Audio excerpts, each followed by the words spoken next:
Thank you for having me again this year, and this time I'm in my proud role as the chair of the Greek Ecogenia board, and Dr. Mary Kardaras from the American College of Greece is the board chair for the American board chair, and we have a couple board members in the audience with us today.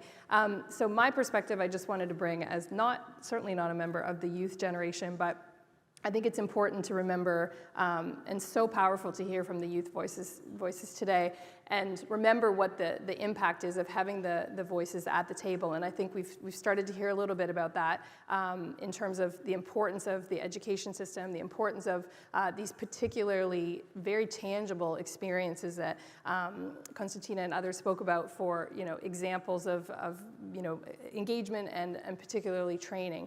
So we can talk, Erica gave quite a bit about that for Ecogenia, but I just want to remind us in terms of some of the grounding of where we come from. I work in my day job with the Global Covenant of Mayors for Climate and Energy, and we're in the rooms of the United Nations, lots of activity, including what we've heard about today, leading up to COP in Dubai next week. And it is often a reminder of not only, as Andreas I think mentioned, the importance of youth and the marching on the streets and how important that was to in fact hear from and become in the room at the decision-making table, the youth voice.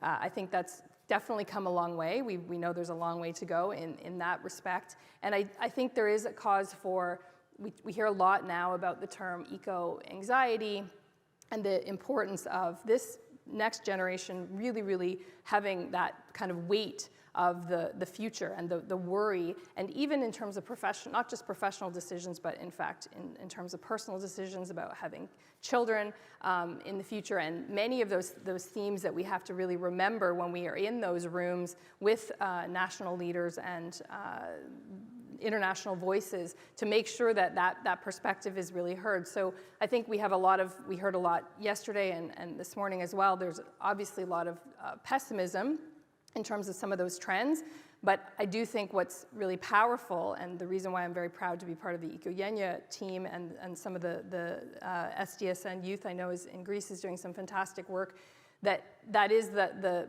very tangible examples for programs. And I think that when we talk about not just education, but some of those training opportunities, we heard the Greek ministers yesterday, and particularly the bank governor this morning talking about, we have a green economy. We need, Greece is moving in that direction, not just Greece, but many countries around the world.